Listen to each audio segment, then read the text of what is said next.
नमस्कार, मैं अमित गोदियाल और आप देख रहे हैं उत्तराखंड का नंबर 1 डिजिटल चैनल पहाड़ टीवी। तो आज पहाड़ टीवी में आपको बताएंगे कि किस तरीके से पूरे प्रदेश भर में और पूरे देश भर में अमृत महोत्सव मनाया जा रहा है, आज़ादी का अमृत महोत्सव। वहीं दूसरी तरफ आज एक बड़ी खबर आई है कि यूके SSC ने तमाम जो 8 भर्तियां हैं उस पर रोक लगा दी है या एक्सटेंड कर दिया गया है। उसकी डेट तिथि जब तक परीक्षा नियंत्रक नहीं आएंगे तब तक उसकी तिथि नहीं अभी डिसाइड कर सकते हैं। सवाल अब ये खड़े होते हैं कि आखिर एक तरफ अमृत महोत्सव की धूम है और एक तरफ वो युवा हैं जो कई वर्षों से यहाँ मेहनत कर रहे हैं, कई वर्षों से एक आस लिए पेपर निकालने की तैयारी कर रहे हैं। वो युवा साथी भी हमारे साथ है, क्योंकि देखिए हमने पूरे शहर भर में देखा किस तरीके का माहौल था और उसकी दूसरी तरफ एक फेस आपको दिखाएंगे जो ये युवा साथी हैं। ये वो युवा साथी हैं जो इंतजार कर रहे हैं कि आखिर कब उन्हें नौकरी मिलेगी। पेपर देते हैं, पेपर लीक होता है, आखिर जिम्मेदार कौन है? और उसके बाद जब जिम्मेदारी की बात आती है तो मात्र इस्तीफा आता है। इस्तीफे के बाद तमाम खबरें सोशल मीडिया में आती हैं। आखिर उन सब का जिम्मेदार कौन? और युवा जाए तो जाए कहां? सालों की मेहनत और उत्तराखंड सिर्फ रह गया है एक भ्रष्टाचार का अड्डा। ये हमने तमाम चीजें देखी। हमारे साथ युवा साथी भी हैं और इनसे सीधे बात करते हैं। और प्रश्न यही है, अमृत महोत्सव आजादी का क्या लगता है, कितने आजाद हैं वो युवा जो एक बुनियाद होता है इस देश की, इस प्रदेश की? वो मेरे ख्याल से कई वर्षों से निराश है। वो देख रहा है आस की तरफ कि कुछ होगा, कुछ नौकरियां लगेंगी, ये तमाम चीजें होंगी। कैसे देख रहे हैं इसको? सर, मैं सर्वप्रथम कहना चाह रहा हूँ कि हमारा जो उत्तराखंड राज्य है ये पर्वतीय जिला इस पे ज़्यादा हैं, तो हमारे पास रोजगार के जो अवसर है बहुत कम है। तो सर मैं ये बताना चाह रहा हूँ कि हमारा जो प्रदेश का युवा है वो रोजगार के लिए सरकारी नौकरी की तरफ ज़्यादा आकर्षित रहता है। उसमें जो है आज के समय में अधिकतर लोग जो है यहाँ बड़े बड़े जो शहर हैं हमारे यहाँ के, उनमें जो है आके तैयारी करते हैं। मैं खुद 2013 से यहाँ देहरादून में जो है मैंने अपनी ग्रेजुएशन करी और भी पढ़ाई करी और उसके बाद जो है मैं लगातार तैयारी में बना हुआ हूँ। मुझे बहुत निराशा होती है कि जब हम कोई एग्ज़ाम देते हैं और एग्ज़ाम निकाल लेते हैं और उसके बाद जो है परीक्षाओं में अनियमितता आती है, तो इससे जो है कहीं ना कहीं हमें जो है बहुत निराशा होती है। और इसमें जो अभी पेपर हैं वो भी कहीं ना कहीं अभी जो है सब पेपर पीछे चले गए हैं। मेरे जो भाई तैयारी करने वाले हैं उनको कहीं ना कहीं वो भी 2-4 महीने या 5 महीनों से तैयारी अपनी लगातार जारी रखे हुए थे और अब जो है जब वो एग्ज़ाम पीछे चले गए हैं वो भी काफ़ी निराश हैं। मैं खुद ही सोशल मीडिया के माध्यम से बहुत सारे भाई लोगों से मैं मिला, तो उन्होंने भी यही बात कही कि जो है अभी जो पेपर हैं ये पीछे क्यों चले गए हैं। अब जो है इसका कोई कंफर्म नहीं है कि 2022 में वो होंगे या 2023 में होंगे।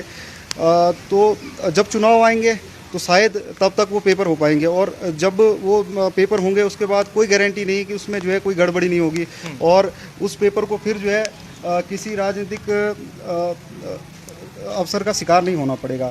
हमें पता नहीं होता, देखो जब एग्ज़ाम हम तैयारी करते हैं तो हमें पता नहीं होता कि उसमें कौन भ्रष्टाचारी क्या कर रहा है। हमारा कोई दोष नहीं होता है। हमारा जो ध्यान होता है दिन रात सिर्फ पढ़ाई पर होता है। आज के समय पे हमारी जो भर्ती है ये भी एक प्रकार से आज जो है इस मोड़ पे खड़ी हुई है कि हमें भी पता नहीं कि हमारा भविष्य क्या है।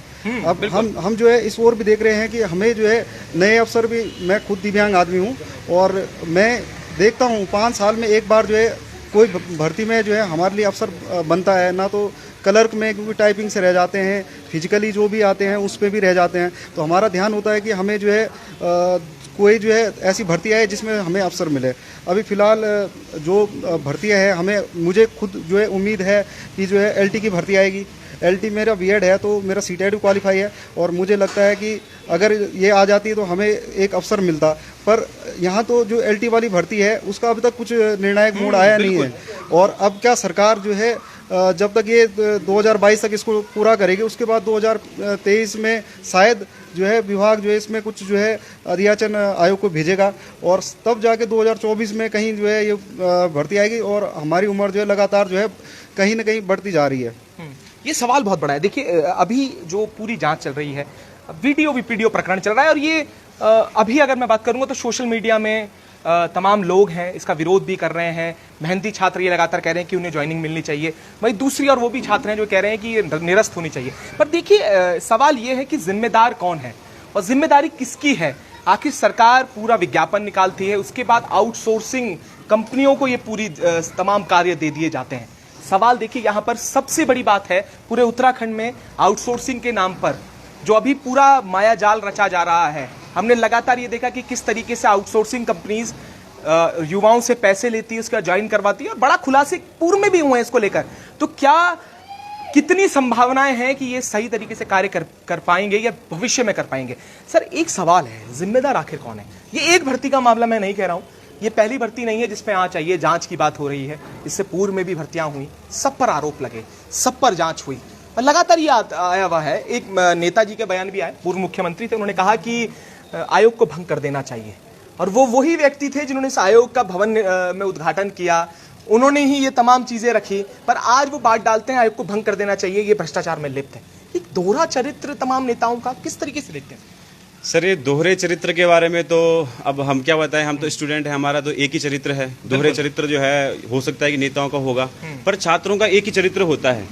हम लोग तैयारियों पे लगते हैं, जिस प्रकार सरकार अपना जो है बजट तैयार करता है, राजस्व प्राप्ति होती है, खर्चे होते हैं, सब चीज़ होती है, वैसे एक छात्र का क्या होता है कि एक बजट होता है, जो हमारे जो भी खर्चा मिलता है, जो हमारे पास पैसा आता है, हमारा अधिकांश पैसा जो है पूरी किताबों में और कोचिंग संस्थाओं में उनकी फीस में हर जगह खर्च हो जाता है। अब आप ये बताइए कि सर हमने पूरी तैयारी की है, नेताओं के बयान आते हैं, कोई पक्ष में बोलता है, कोई विपक्ष में बोलता है, लेकिन आहत तो हम लोग होते हैं ना सर। बिल्कुल। जब से राज्य बना है, 2000 से जब राज्य बना है, विभिन्न प्रकार की भर्तियां आई हैं, हर छात्र जो है इन तैयारियों में लगता है, एक उम्मीद से कि है हमारे यहाँ एक रोजगार आया है, हम लोग फॉर्म भरते हैं, वो कहीं और तैयारी कर भी नहीं सकता है। हो सकता है कि कोई टेक्निकल फील्ड का होगा, लेकिन जब उत्तराखंड में भर्तियां आती हैं तो वो टेक्निकल फील्ड को छोड़ के उत्तराखंड की तैयारियों में लगता है।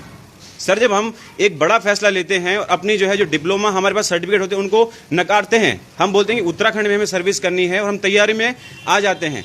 पहले फॉर्म निकलता है, फॉर्म निकलने के बाद जो है 1 साल लग जाता है, एग्जाम होने में भी कुछ टाइम लग जाता है, रिजल्ट आने में 6 महीना लगता है, रिजल्ट आने के बाद जो है हमको फिर एक जो है धरना देना पड़ता है कि डीवी हो, डीवी होने में भी समय लग जाता है। सर, इतना कुछ करने के बाद जब हम लोग तैयार बैठते हैं कि हाँ नौकरी हमारे पास में है, 2.5-3 साल हो जाते हैं, उसके बाद फिर एक जो है सियासी हलचल फिर से मच जाती है कि जो है आपके एग्जाम में कुछ ऐसा हुआ है, कुछ ऐसा हुआ है, और हमको दिन रात हमारी जो है नींद चैन हमारा हराम हो जाता है। सर, हमारी गलती क्या है? हम स्टूडेंट हैं।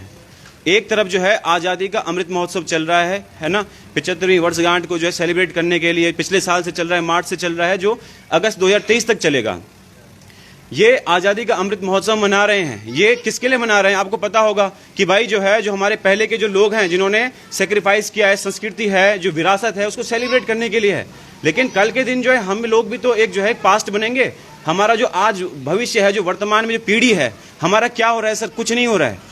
आप जो है, हम यही कहना चाहते हैं कि जो भर्ती प्रक्रिया चल रही है उसमें जो मेहनती छात्र है उसकी आप मेहनत को जरूर देखें, उनका आकलन जरूर करें।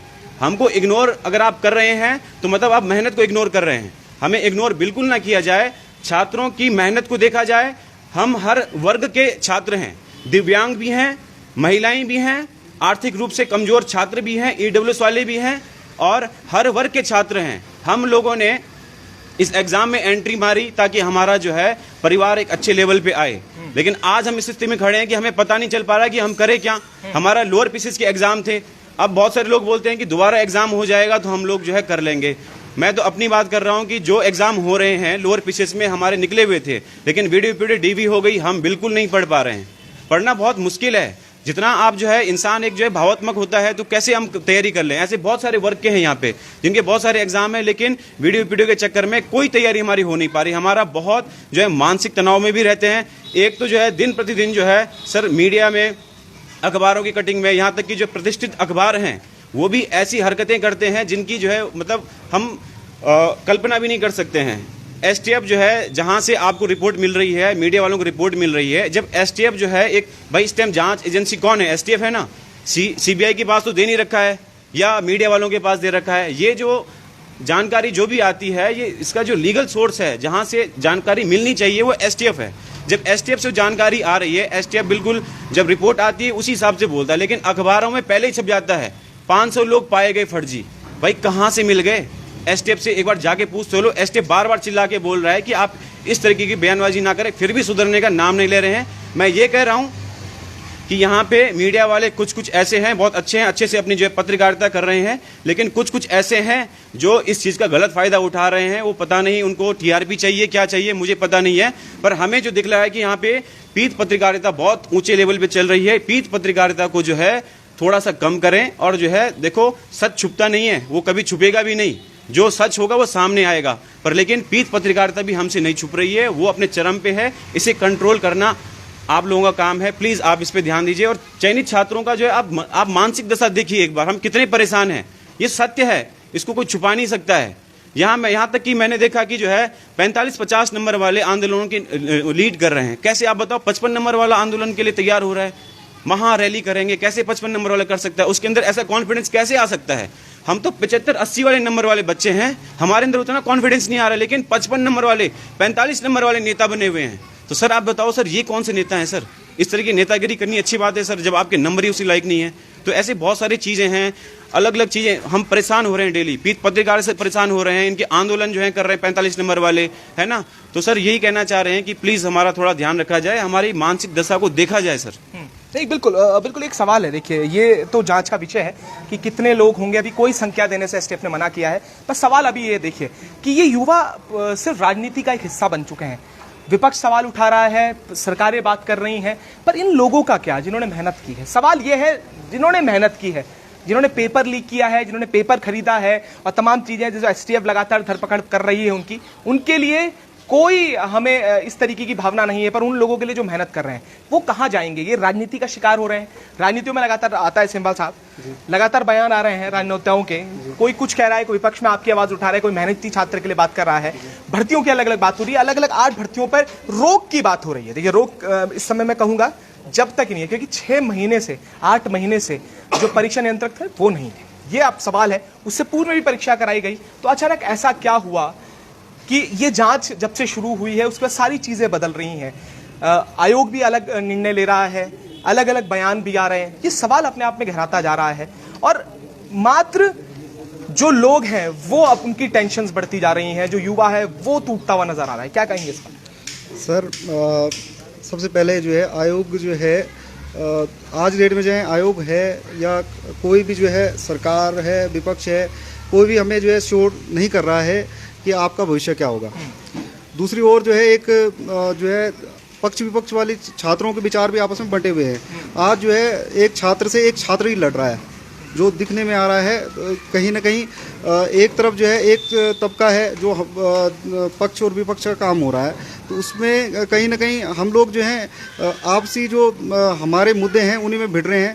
पर जो मेन मुद्दा है रोजगार का, जो हमें हमारी उम्मीदें हैं सरकारों से, जब से आज जो है 75 साल हो चुके हैं आज़ादी को, तो इसमें जो है ना कहीं जो है हमें रोजगार के लिए, क्योंकि हम विश्व की सबसे बड़ी जनसंख्या वाले देशों में हैं, तो अभी यहाँ पे भारत में सबसे ज़्यादा रोजगार के लिए जो है सबसे ज़्यादा युवा हैं, तो उसके लिए जो है सरकार क्या काम कर रही है?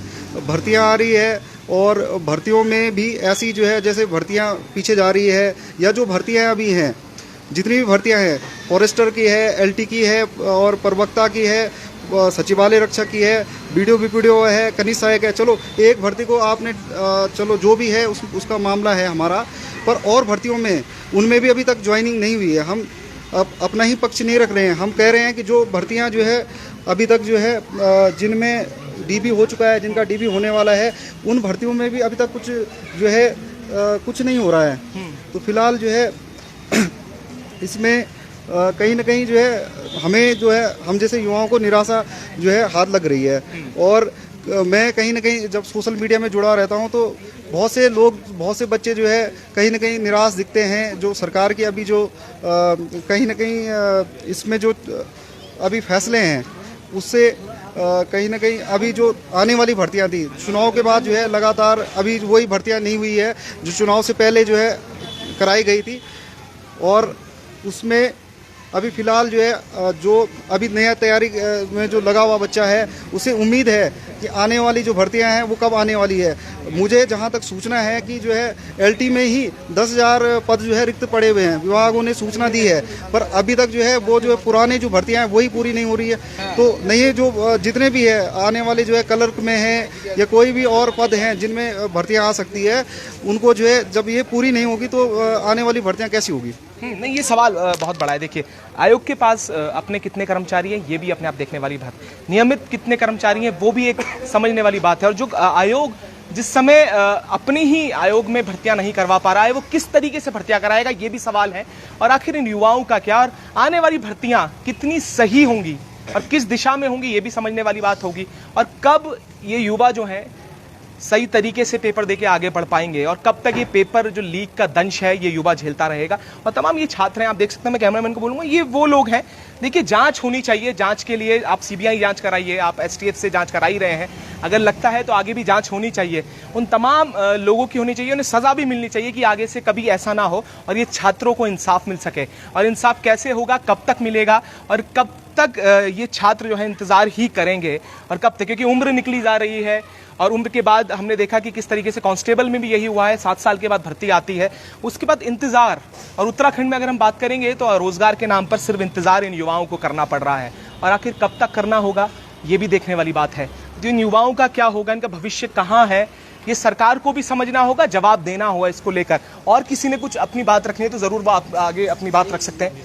हाँ, देखिए, ये पीड़ा है, ये अमृत महोत्सव आप मनाइए, आज़ादी के दिन, हम कोई समस्या इसमें नहीं है, पर उन युवाओं का क्या है जिनकी पीड़ा आप देख रहे हैं, क्या कहेंगे इस पर? सर, मैं एक चीज़ 2-3 बातें कहना चाहता हूँ। पहले तो ये है कि मुख्यमंत्री जब चुनाव हुए थे उत्तराखंड में 15 फरवरी 2022 को, ठीक है, तो मुख्यमंत्री का जो चेहरा थे वो अपनी सीट से चुनाव हार गए थे, ठीक है। तो मतलब उन्होंने एक बार परीक्षा दी और वो फेल हो गए उस परीक्षा में, ठीक है। ठीक 2-3-4 महीने के बाद क्या होता है, दोबारा चुनाव होता है और दोबारा वो उस परीक्षा को पास कर देते हैं। हम लोग 2.5 साल से इन परीक्षाओं के पीछे लगे हुए हैं, कभी फेल हो जाते हैं, कभी पास हो जाते हैं, लेकिन मुख्यमंत्री अपनी पूरी जो प्रशासन है उनके पूरे तामझाम के साथ वो क्या करते हैं, 6 महीने में 2 बार परीक्षाएं देते हैं, एक बार हारते हैं, एक बार जीत जाते हैं। तो ऐसा परीक्षार्थियों के साथ क्यों नहीं हो रहा है? क्यों कुछ ऐसा सिस्टम नहीं बनाया जाता कि 6 महीने के भीतर, 1 साल के भीतर पूरा फॉर्म निकलने से लेकर और पूरा जो ज्वाइनिंग तक का प्रकरण है वो पूरा कर दिया जाए? ऐसा सरकार क्यों नहीं करती है? तो इसमें सरकार दोषी है ना। हम लोग कब तक भटकते रहेंगे? हम लोग क्या करते हैं कि पहले फॉर्म आते हैं, फॉर्म के इंतजार में सालों गुजर जाते हैं। एक बात बताता हूं, 2014 में जब पुलिस की भर्ती आई थी, मैं अंडर एज था, मेरी एज नहीं हुई थी। 2022 में पुलिस की भर्ती आई है, ओवर एज हो गई है, अब हम पुलिस का फॉर्म भी नहीं भर सकते हैं। तो इसमें हमारी गलती तो नहीं है, इसमें सरकार की गलती है। तो इसमें सरकार को कहने के सोचना चाहिए, ठीक है, और सरकार को कैसा सिस्टम बनाना चाहिए कि समय पर ये पूरी चीजें हो जाएं। और दूसरी बात यह है कि फॉर्म निकलने में इंतजार सालों हो जाते हैं, फिर हम फॉर्म भरते हैं, फिर फॉर्म भरने के बाद आंदोलन करने पड़ते हैं कि भाई साहब पेपर करवा लीजिए या सर पेपर करवा लीजिए, आयोग पेपर करवा लीजिए। फिर बड़ी मुश्किल से पेपर होता है, पेपर होने के बाद रिजल्ट का इंतजार करते हैं, रिजल्ट के इंतजार करने के बाद फिर डीवी के लिए आंदोलन करना पड़ता है। डीवी के आंदोलन के बाद ऐसी देखो परिस्थितियां, सबके चेहरे उतरे हुए हैं, बेरोजगारी कलम मेरे चेहरे पर देखिए, देखो बाल देखो कैसे हो रखे हैं, दाढ़ी कैसे हो रखी है, बाल कैसे हो रखे हैं। हमारे परिवार लगातार, मेरे पिताजी दुकान चलाते थे और जब रिजल्ट आया तो मैंने अपने पिताजी को कहा कि पापा अब हो गया है, हमारा परिणाम आ गया है, मैं वीडियो बन गया हूं, तो अब दुकान बंद कर दीजिए, अब मैं क्या करूंगा कि सरकारी नौकर बन जाऊंगा या सरकारी हम लोग मुलाजिम बनेंगे तो काम करेंगे। अब पिताजी लगातार पूछते हैं कि क्या कर रहे हैं आप, क्या हो रहा है, ये सारी, तो उनको बहुत कष्ट होता है, पीड़ा होती है बताने में कि ऐसे ऐसी चीजें चल रही हैं। और हमारा दुर्भाग्य ही हम लोग कहेंगे कि हम सब लोगों का दुर्भाग्य है कि ऐसी चीजें हमारे साथ हो रही हैं। हालांकि जांच का विषय ठीक है, क्योंकि जांच नहीं होगी तो फिर चीजें नॉर्मल नहीं होंगी, लेकिन जांच तय समय पर हो, सरकार अपना स्टैंड रखे, सरकार क्लियर हम लोगों को थोड़ा सा आश्वासन दे कि आप लोगों के साथ अन्याय नहीं होगा। मुख्यमंत्री जी, इनकी सरकार कुछ कहने के लिए तैयार नहीं है, इनको हम लोगों को भरोसा देना चाहिए क्योंकि हम लोग मेहनत से आए हैं और मेहनत पेपर निकालना, इतना भारत में इतनी बड़ी जनसंख्या है, उत्तराखंड में 2 लाख 3 लाख लोग जब फॉर्म भर रहे हैं और मात्र 500 600 700 800 लोग निकल रहे हैं, तो कहने के मेहनत का परिणाम तो है ही। और उसमें कुछ धांधली वाले हैं तो उनको बाहर कर रही है, लेकिन मेहनत वालों को कम से कम उनका अधिकार देने के लिए आप लोग आगे आइए और हम लोगों को भी आश्वासन दीजिए, हम लोगों को भी थोड़ा सा आप लोग मोटिवेट करने की कोशिश करिए। और ऊपर से तमाम ऐसी खबरें लगातार अखबार में आ रही हैं कि रोक लग गई है, ये हो गया है, वो हो गया है, तो बड़ा डिमोटिवेशन होता है कभी कभी और ऐसा लगता है कि आखिर हम लोगों ने अपराध कर दिया है। और अपराध ये है हम लोगों का कि हमने पेपर निकाल दिया है। हम सब लोग अपने आप को अपराधी महसूस कर रहे हैं कि हमने एक अपराध कर दिया है कि पेपर निकाला है उत्तराखंड ग्रुप सी का और हम लोग नौकरी के इच्छुक थे, लेकिन नौकरी तो मिलने से रही क्योंकि हम लोग इसमें शामिल हुए हैं। नहीं, बिल्कुल, ये पीड़ा देखिए, आप समझिएगा। एक शुरुआत की है, पेपरों के लिए इंतजार, विज्ञापनों के लिए जो इसके एडवर्टीजमेंट आते हैं, उसके नौकरी की जब आवेदन किए जाते हैं, आवेदन के बाद पेपर के लिए आंदोलन, पेपर के बाद रिजल्ट के लिए आंदोलन, रिजल्ट के बाद डीवी के लिए आंदोलन। यह आंदोलन से ही एक संज्ञा दी गई है कि उत्तराखंड आंदोलन से निकला हुआ प्रदेश है, तो यहाँ पर पेपर के लिए भी आंदोलन किए जाते हैं, समझिएगा। और ये युवा यही करते हैं। हमने पिछले कई वर्षों से ये देखा है, जब से भर्तियां आई हैं उसके बाद लगातार हमने ये देखा कि किस तरीके से आंदोलन किए जाते हैं। उसके बाद जब डीवी हो जाता है, उसके बाद पेपर लीक का मामला, आखिर इसमें जिम्मेदार कौन है? वो एजेंसी जिम्मेदार है, आयोग जिम्मेदार है, या ये छात्र जिम्मेदार हैं जिन्होंने मेहनत की है या जिन्होंने पेपर दिया है? और ये कौन लोग हैं, इनकी धरपकड़ होकर ये आगे से ऐसा ना करें। फॉरेस्ट गार्ड में भी ऐसे ही हुआ, उसमें भी ब्लूटूथ डिवाइस से नकल करने की बात हुई, उसके बाद क्या परिणाम हुआ ये आप सब जानते हैं। आखिर कब इंसाफ मिल पाएगा? और युवाओं का क्या जो सेलेक्ट नहीं हो पाए इनके कारण, जो जिन्होंने चीटिंग की थी, जिन्होंने पेपर लीक करा, जिन्होंने पेपर खरीदा। यहाँ पर मातृशक्ति भी है, देखिए समझ, इनसे भी बात करेंगे, उनसे जानेंगे कि ये कैसे देख रहे हैं। घर से भी प्रेशर रहता है, घर का भी कार्य होते हैं, पढ़ाई भी करनी होती है, उसके बाद मेंटल प्रेशर है, तमाम है, समाज की बातें हैं, समझ सीधे। मैडम क्या कहेंगे? एक तरह से सारी चीज़ें मैं बदलूँ, घर का काम आप लोग करते हैं, सारी चीज़ें, और भी घर का प्रेशर भी है, आप जैसे बता रहे थे, क्या कहेंगे इसको? सर क्योंकि ये अभी हम अभी हैं तो 2013 से मैं प्रॉपर तैयारी कर रही हूँ। 2013 के बाद अभी कंटिन्यूस तैयारी करते हो, बहुत सारा एग्ज़ाम प्री निकला, मेन, कहीं इंटरव्यू में आउट, कहीं कुछ आउट, तो लास्ट होते होते 2019 में ब्रेकआउट होकर के आज हम 2020 से मैं प्रॉपर प्रिपरेशन में हूँ और अभी जाके सिलेक्शन हुआ है। और इसी एग्ज़ाम के कारण मेरा लेक्चरर का मेंस था। लेक्चरर का मेंस मैं सिर्फ इस वजह से छोड़ी कि यहाँ मेरी तैयारी, अपना जीएस मेरा स्ट्रॉन्ग पोर्शन है और सब्जेक्टिव मैं नहीं कवर कर पाऊँगी, तो उस वजह से मैंने एक तैयारी छोड़ी और यहाँ मैंने फुल फोकस किया। और फुल फोकस करने के बाद मैं यहाँ लकीली सेलेक्ट भी हो गई और अनलकीली उसके बाद नया प्रोसेस स्टार्ट हो गया। तो अभी समझ नहीं आ रहा है कि जो भी ये प्रकरण चल रहा है इसमें हमारी गलती क्या है। हमारा तो कोई मुद्दा ही नहीं है, हमने डीवी हो गया है, डीवी होने के बाद सभी के सभी, अभी सबके घर में बड़े बुजुर्ग हैं, हम तो इन लॉज वाले हैं, सास ससुर जी हैं, माता पिता हैं, सबको रिस्पॉन्स करना है, तो उन लोगों को जवाब देना बहुत मुश्किल हो जाता है कि अभी हमारी ज्वाइनिंग आएगी कभी। उनको पूछने वाले रिश्तेदार भी होते हैं, वो भी यही आंसर करते हैं, लेकिन इसके लिए तो हम जिम्मेदार नहीं हैं। और 916 जितने भी अभ्यर्थी इस मुद्दे पे वीपीडीओ में निकले हुए हैं, तो 916 में एसटीएफ की जो जांच आ रही है, एसटीएफ से तो हमें अभी तक सिर्फ सकारात्मक ही सुनने को मिल रहा है, नकारात्मक नहीं सुनने को मिल रहा है। लेकिन ये नकारात्मक जितनी भी धारणाएं और जितने भी कंसेप्शन आ रहे हैं, वो नकारात्मक धारणाएं कहाँ से आ रही हैं?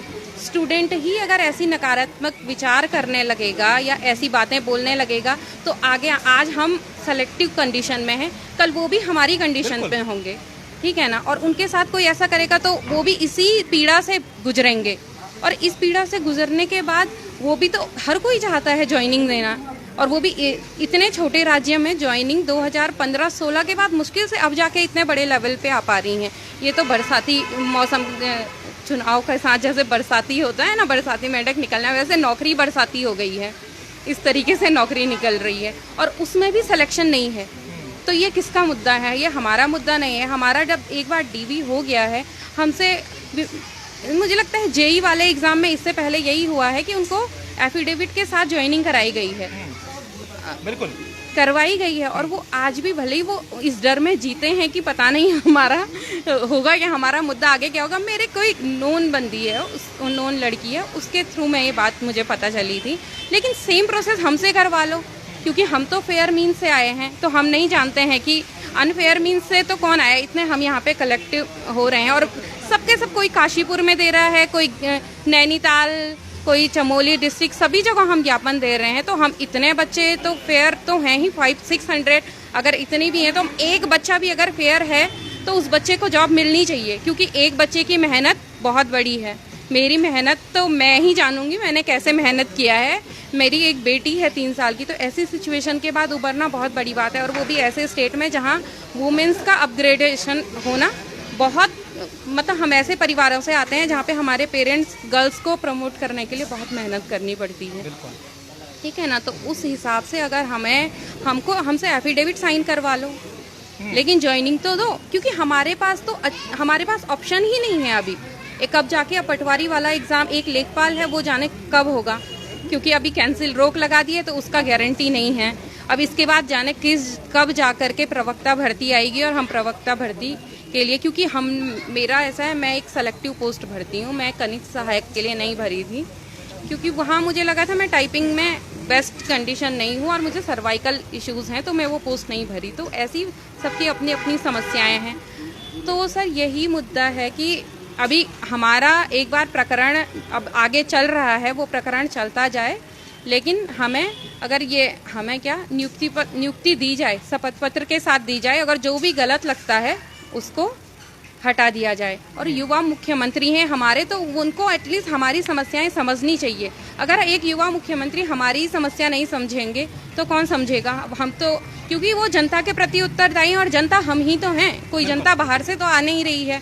जब हम जनता हैं तो हमारे लिए उत्तरदायी हैं, तो उनको हमें जवाब देना सिर्फ हमारे ही प्रति उनकी जिम्मेदारी है, किसी और के प्रति कोई जिम्मेदारी नहीं है।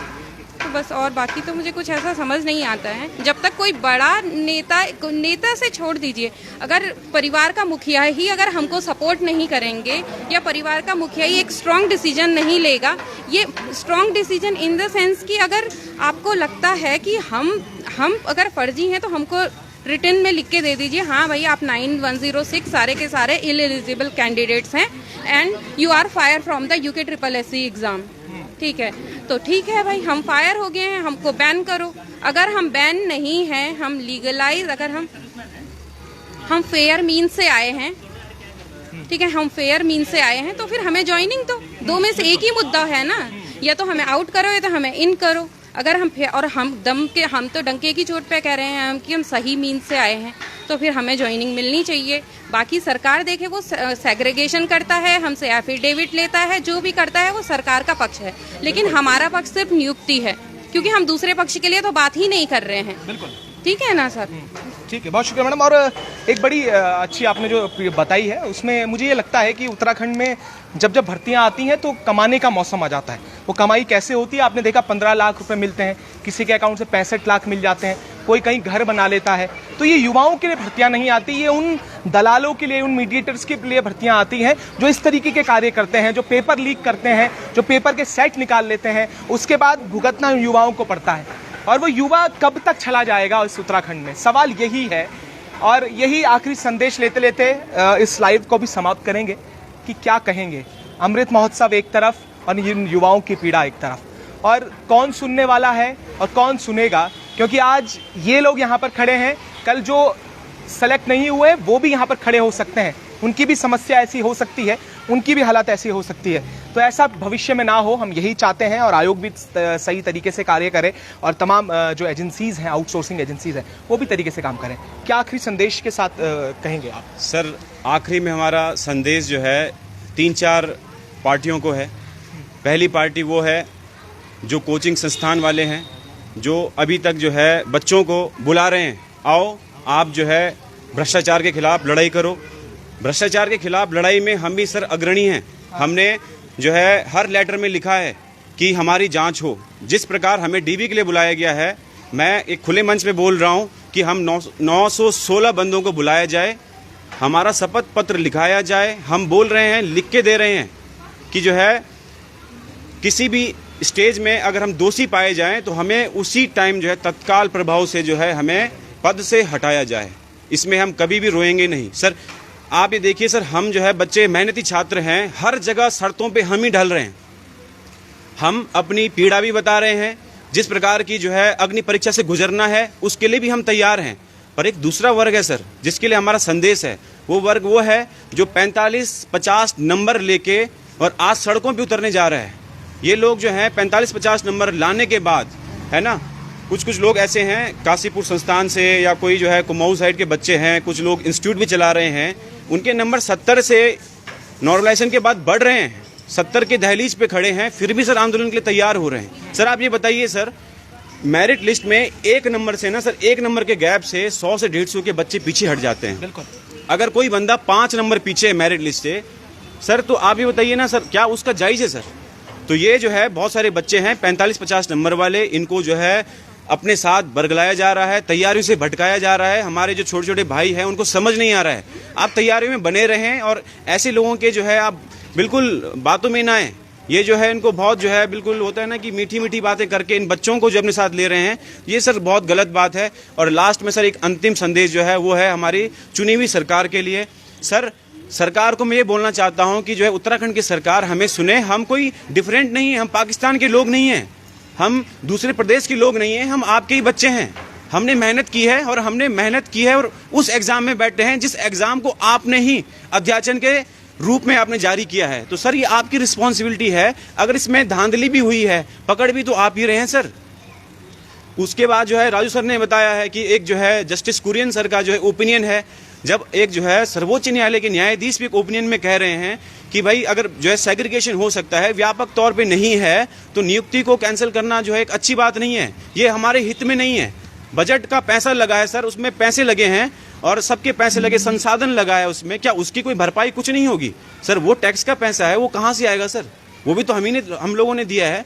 तो उत्तराखंड सरकार से हमारा एक रिक्वेस्ट है, निवेदन है कि सर हम आपके बच्चे हैं, हमने आपके द्वारा स्थापित प्रक्रिया में पार्टिसिपेट करके हम एग्जाम में बैठे हैं, आप ही के द्वारा स्थापित प्रक्रिया में हम डीवी के द्वारा चुने गए बच्चे हैं। सर हमारा ध्यान दे, संज्ञान ले। और हमने खुद लिखित तौर पर दिया है, अगर जांच प्रक्रिया में कहीं पे भी दोषी पाए जाते हैं सर, आप हमें कभी भी बाहर कर दें, लेकिन हमारा करें सर। और दूसरी बात, अभी कुछ बच्चे जो 40-45 वाले, 50 वाले आंदोलन पे बैठने जा रहे हैं सर, एक चीज बताइए, जब 50 नंबर वाला आंदोलन के लिए बैठ सकता है सर, हम मेरिट लिस्ट वाले बच्चे हैं, हम 75, 80, 85 नंबर वाले बच्चे हैं सर, अगर वो बैठ सकते हैं तो हम क्यों नहीं बैठ सकते हैं? इसमें अगर ऐसा ना, इसमें अगर मेहनती छात्रों के साथ अन्याय होगा तो हम लोग खुद तो बैठेंगे, जितने मेहनती छात्र हैं वो तो बैठेंगे, अपने माताजी, पिताजी, अपने भाई बहन, जितने भी हमारे नाते रिश्तेदार हैं, जो हमारे हितैषी हैं, हमारे शुभचिंतक हैं, हम सब लोग सबको लाकर आयोग के बाहर और विधानसभा के बाहर बैठेंगे। और तब तक उठेंगे नहीं जब तक हम लोगों को ज्वाइनिंग नहीं मिलेगी, जब तक हमारे साथ न्याय नहीं होगा। और सर दूसरी बात यह है कि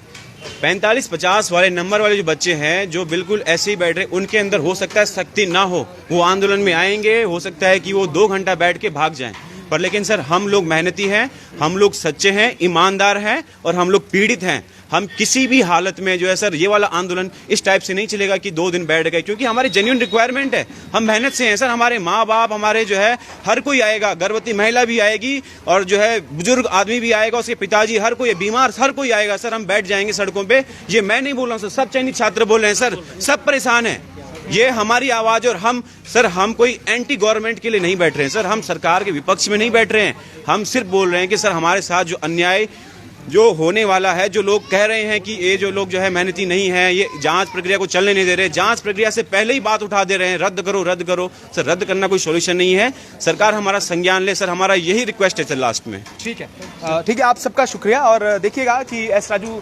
सर ने भी जब यहाँ गए थे तो इस्तीफा दिया, उसके बाद उन्होंने एक बात कही, उन्होंने कहा कि कई सफ़ेद पोश नाम हैं और एक सफ़ेद पोश नाम जब आगे आएंगे तो कई खुलासे भी होंगे। पर सवाल ये है कि अमृत महोत्सव की लगातार हम बात कर रहे हैं, इन युवाओं के साथ कब इंसाफ हो पाएगा? और उत्तराखंड में ये जो पेपर लीक है और इस तरह की जो धांधली है कब तक चलती रहेगी? हम भी नज़र बनाए हुए